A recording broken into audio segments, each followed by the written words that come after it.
Hello, citizens of the world. We are anonymous.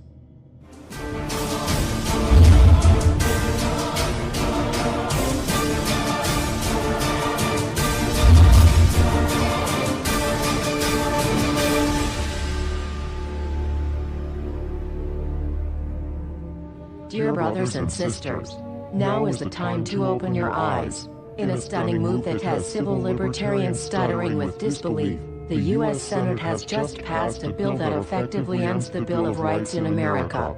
The National Defense Authorization Act is being called the most traitorous act ever witnessed in the Senate, and the language of the bill is cleverly designed to make you think it doesn't apply to Americans. But toward the end of the bill, it essentially says it can apply to Americans if we want it to. Bill summary and status. 112th Congress 2011 to 2012 S 1867. Latest title, National Defense Authorization Act 4.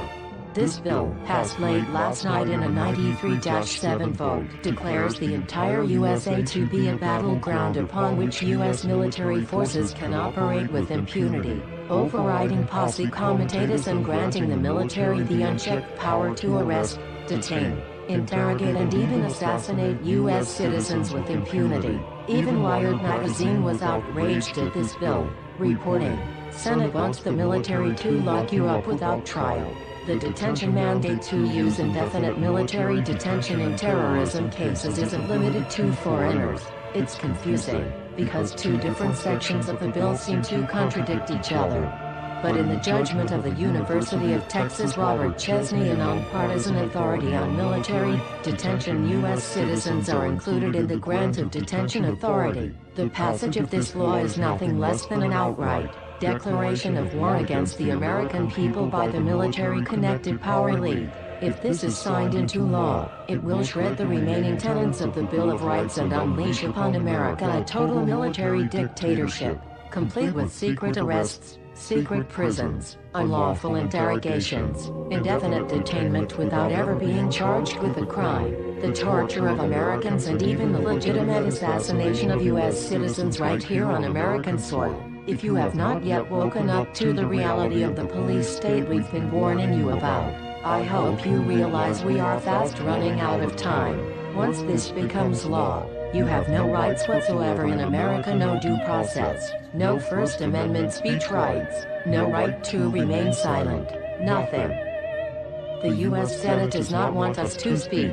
I suspect even now orders are being shouted into telephones and men with guns will soon be on their way. Why? Because while the truncheon may be used in lieu of conversation, words will always retain their power. Words offer the means to meaning and for those who will listen, the enunciation of truth.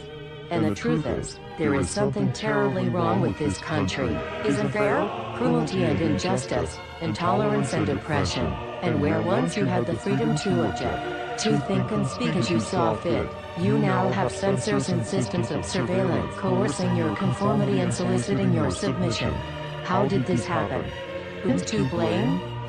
Well, certainly there are those who are more responsible than others, and they will be held accountable.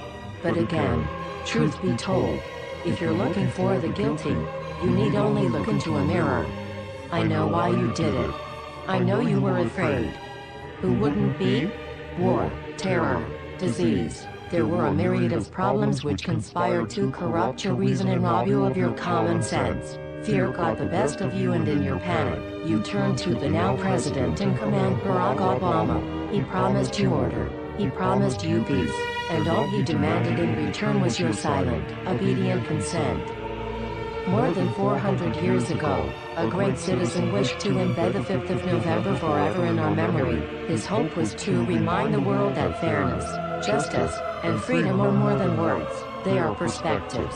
So if you've seen nothing, if the crimes of this government remain unknown to you, then I would suggest that you allow the 5th of November to pass unmarked.